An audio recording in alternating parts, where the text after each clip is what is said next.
Number 5. St. Andrew's High School for Girls. On September 21st, 1925, the Jamaica High School for Girls, as it was first called, opened in the recently purchased dwelling house on an 8-acre site on Cecelio Avenue in Kingston, Jamaica.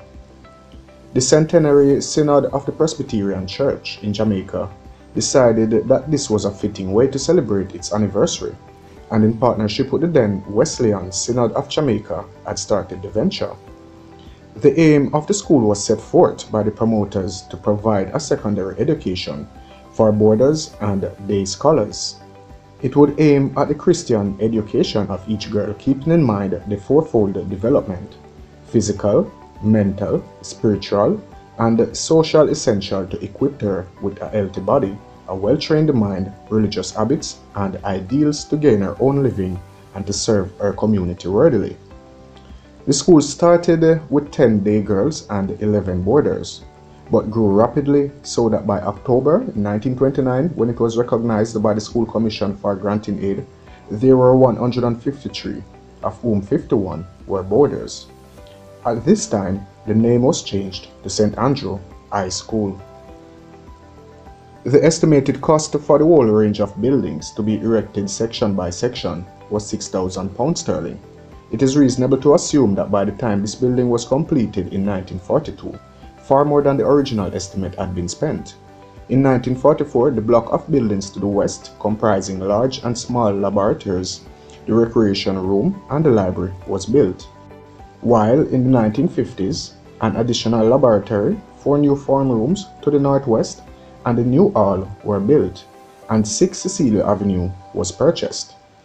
1959 saw the renovation of the western block, creating additional laboratory facilities and a new library from remodeled maids' rooms. In 1958, the school entered into a new phase of its history, with the introduction of the common entrance examination, resulting in an increase in government granting aid. Underage separation was completed, producing 2 schools: St. Andrew High School for older girls, grade 7 to 13, and St. Andrew Preparatory, which since its inception in 1930 had been a department of the high school, and that was for children 3.5 years to 11 years, kindergarten to grade 6. Between 1957 and 1968, the curriculum was expanded to include craft, home economics, and commercial subjects. Boarding accommodation was phased out in 1965, giving room for the commercial and home economics departments, and an increased enrollment.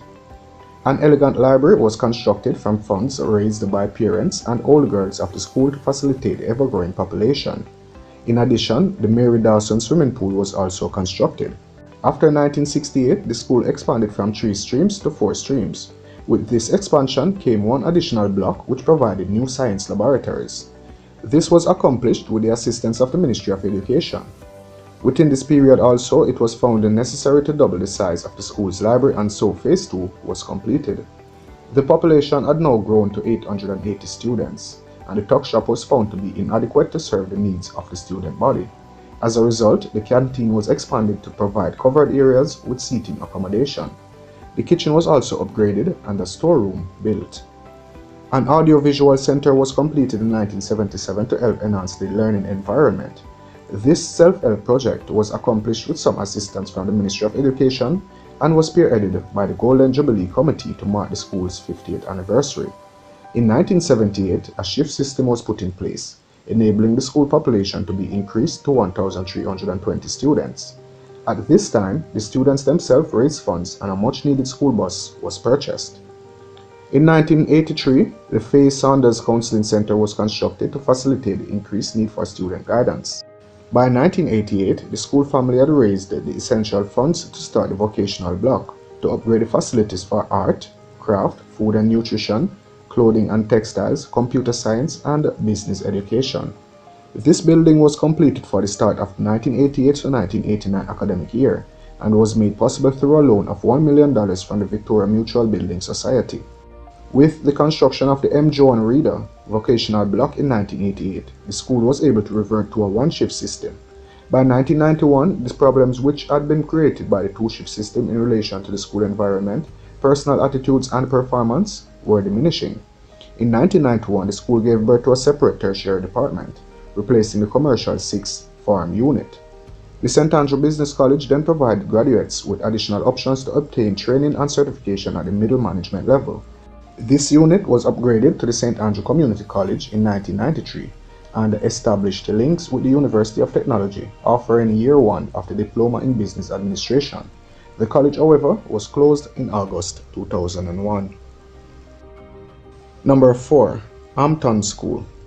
Hampton School, like Monroe College, has its origins in the Monroe and Dickinson Trust. Robert U. Monroe, in his will dated January 21, 1797, bequeathed a part of his estate to his nephew Caleb Dickinson and the church wardens of St. Elizabeth to set up a school in the parish for the education of as many poor children as the funds were able to provide for and maintain. Dickinson improved the property of Monroe, so that when Dickinson died in 1821, he was far wealthier than his uncle had been. In his will, Dickinson desired that his trustees carry out the wishes of his uncle to educate the poor. For several years, nothing was done about carrying out the wishes of Dickinson. It was not until 1855 that a fraction of the original bequest was rescued and Act 18 Victoria Chapter 53 was passed. By this act, the custodes and rectors of St. Elizabeth and Manchester, the members of Assembly for St. Elizabeth and 5 others became the governors and trustees of Monroe and Dickinson Free School and the Charity. In 1856, the trustees opened a free school for boys, which later became known as Monroe College. In 1858, a school for girls was started at the Potsdam on the same property as the boys' school. This location was found unsatisfactory, and the girls' school was then for a short time at Torrington, then was moved to Mount Zion, now called Sterling. By December 1884, there were fewer than 12 girls at the school, and Miss Elizabeth Ramson, first headmistress of the school, had resigned. In 1885, with a new headmistress, Miss McCutcheon, the school reopened at a new location, Malvern House. By 1891, Malvern House was given up, and Hampton, formerly known as Fort Rose, was rented from Mistress Boxer. When Mistress Boxer died, the trustees purchased Hampton for £800 sterling in 1896. The girls' school eventually became known as Hampton. In 1890, the trustees introduced a system of lady principal and headmistresses. Mistress Julia Comrie was then appointed as the principal and Miss Geddes as headmistress. This system, however, was not satisfactory, and in 1893 the trustees reverted to the original system. Miss Holden was appointed in 1894 as the new headmistress, bringing Miss Gertrude Boyd with her as an assistant. Miss Holden was the first headmistress who saw the school as more than a charity school for a handful of girls. She introduced drawing, painting, and music, and made the school a place for girls to get a good education. When she resigned in 1904, the school had more than 60 girls, and the 22 candidates were entered for the Cambridge examinations. Miss Burrows replaced Miss Holden as headmistress. During her time, there were extensive additions to the buildings, including music rooms and a building that contained a hall, common room, library, and a dormitory. Miss Burrows was headmistress for 18 years. When she resigned in 1922, the trustees offered the post to Miss Campbell, who had been second mistress. 1908 to 1910, during Miss Campbell's 11 years as headmistress, the school continued to be one of the leading girls' schools in the West Indies. The trustees paid a great tribute to Miss Campbell on her resignation and made particular mention of the chapel, which was erected almost entirely through her devoted efforts. Today, Hampton School continues to be committed to producing young ladies who are optimally rounded. Approximately 950 students are enrolled, and about 1/3 of the student population are boarders. Number 3. Westwood High School. The Westwood High School for Girls has been synonymous with excellence for 139 years.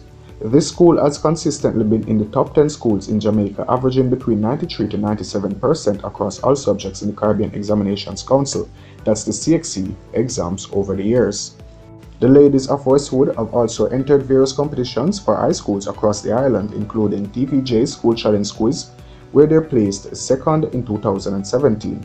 Losing only to the then defeating champions, Monroe College, in the finals. The school has entered TVJ's Altogether Sing multiple times over the years, though they have not yet won this competition. School accolades span the arts, sciences, and mathematics. and it's known for its strong disciplinary practices and pride itself on turning the girls who enter the school into ladies by the time they leave. Founded in 1882 in Stewarttown, Trelawney, by Reverend William Menzies Webb and his wife Georgina Louise Webb, the Westwood High School was born out of a previously failed attempt to provide unsegregated education for young girls in Jamaica at the time. In 1876, the Polly Nib School, opened by descendants of William Nib, enrolled 2 black students, and this was met with outrage from the parents of the white students. The Nibs, who operated the school in Falmouth, Trelawney, refused to dismiss the students, and this untimely led to the breaking up of their well-established school in 1881. Later that same year, Reverend W. M. Nib and his wife Georgina were able to secure funding for a new school along with Reverend Henderson, another Baptist minister residing at Brownstown in the parish of St. Ann. Together they converted a house into a school in the Manchester Pen community near Stewarttown. The Manchester Girls' School was opened with 1 teacher in the person of Miss Annie Frey and its 6 students. This is a far cry from the 2,800 students now enrolled at the school. The school's name was changed to Trelawney Girls' School a year later as it would be confused for being located in the parish of Manchester. As the school expanded and its students began coming from all over Jamaica, its name was changed one final time to the Westwood High School for Girls and was relocated from Manchester Pen to Stewarttown in 1891, where the school still stands. To ensure that all girls, regardless of race or creed, are afforded the same education, a board of trustees was established in 1891, representing the then 4 largest denominations: Baptist, Anglican, Wesleyan, and Presbyterian. Westwood High School students can be identified by their very distinct uniform of blue tunic, white blouse, and most notably, a brown jippy-japper hat. This straw hat is encircled with a navy blue ribbon to match the color of the student's tunic. The hat brings out a style in a tunic which is common design and may not have been otherwise been noticed. Originally, there is also a white dress included as part of the uniform for church and Sundays, but this has in recent years been discontinued. Westwood is not a private school. The requirement for acceptance is a pass in the PEP exams done in grade 6. The academic staff is paid by the Ministry of Education. These are some notable females who went to Westwood. Amy Ashwood Garvey, Pan-Africanist activist and the wife of our national hero, Marcus Mosiah Garvey, was a student of the school. Iris Collins, the first woman elected to the House of Representatives, also attended the school. Also was Gwendolyn Spencer, nurse and midwife who co-founded the Jamaican Midwives Association. She went to the school in the 1930s. There have also been ladies of the Westwood High School who have entered the Jamaica Festival Queen competition, namely, for example, one Nerisha Jackson, who was the first runner-up in 2017. The alumni of the Westwood High School formed their past students association in the 1920s, the Westwood Old Girls Association, and they, in partnership with the members of the Calabar Old Boys Association, hosted many events to raise funds for both institutions. One such case was in May 2017 when Westwood's kitchen and storeroom were destroyed by a fire. Number 2. Montego Bay High School for Girls. Montego Bay High School was established in 1935 by the government of Jamaica because the parish of St. James had no high school for girls. It was the first government-owned high school for girls to be established on the island. The school is controlled by the Ministry of Education with a local board of management. St. Helena's High School, which is a private school run by the Anglican Church and situated at 46 Market Street, had been closed due to lack of funding. It was said that things got so bad financially that the custos of St. James at the time, Sir Francis Kerr Jarrett, had to take money from his pocket to pay the teachers. He, along with Archdeacon E.S. Harrison of the Anglican Church and the Honorable Philip Lightbody, who was a sitting member of the Legislative Council, petitioned the government to start a school for girls. In response to that plea, the property named Beaconsfield at 51 Union Street was bought. It consisted of a 2-story house and outbuildings situated on approximately 2 acres of land. Because of the name of the property, the school became known as Beaconsfield School, and the girls were affectionately called the Beaks Girls. Students from St. Helena were relocated to this new school, which was officially named by the government Montego Bay High School for Girls. The link with the Anglican Church was maintained. Archdeacon Harris was the first board chairman, and the student body attended the service at the St. James Parish Church on the first Sunday of each term. Under the able leadership of Miss Blanche Jeffrey Smith, the school began with 40 students and 3 teachers. It was established with the aim of developing in students mental alertness, physical health, spiritual consciousness, and a sense of responsibility, so that they would grow up to be self-reliant individuals capable of earning their own livelihood while serving the community to the best of their ability. The school was also aimed at helping students achieve a high level of academic performance and discipline. Both the curriculum of the school and its extracurricular activities were geared towards achieving these aims. At that time, students were prepared for two English-based examinations, the Junior and Senior Cambridge examinations. The Junior Cambridge was taken at the end of the upper fourth year, and Senior at the end of the upper fifth year. The school did not enter enough candidates to have its own center, so the girls wrote their examinations in the dining room at Cornwall College along with the boys from that institution. The higher school certificate was introduced in 1949, and the first set of students sat their examinations in 1950. At that time, some of the sixth form students had classes with the boys at Cornwall College for some subjects, and some of the boys came to Montego Bay High School. The school had no laboratories, so it was fortunate at that time the practical work for the Cambridge examinations was annual. Most of the graduate teachers were from the United Kingdom, as the University of the West Indies came into being in the 50s. The 1940s were on the whole uncertain. There were indecision as to whether the school would continue its independent existence or be amalgamated with Cornwall College. During that decade, the leadership of the school kept changing. There was Miss Ritchie, who later became Miss Crockery, Mistress Marjorie Graham, and Mistress Janet Morrison, who kept changing places for a while, but each later held the post for extended periods. Number 1. Immaculate Conception High School. In January 1858, the Scottish Franciscan Sisters set up a preparatory and a secondary school for girls at Duke Street in Kingston. The school was dedicated to be named after Our Lady of Immaculate Conception. In January 1879, the Scottish Franciscans handed over the school to the Franciscan Sisters of Allegheny. Mothers Paula and Veronica set a high standard of achievement which is today still being preserved. In the summer of 1858, the school moved to Duke Street. On Saturday 23rd of October 1937, the Immaculate Conception High School was burnt to ashes in a terrible fire that started a block away at a beauty parlor. The school moved to Oak Road temporarily, and then in 1941, the school acquired the Constant Spring Hotel, which was operated by Niagara Falls businessman Frank A. Dudley and the United Hotels Company of America in 1933, which is now used for the Immaculate Conception High School and the convent. The school was separated into two sections, one section for the English-speaking students of Jamaica and the other for French-speaking students of Haiti. Due to the lack of Asian students, the French section was closed down. The school was a boarding and day school. Thank you so much for watching. Rockside, Immaculate.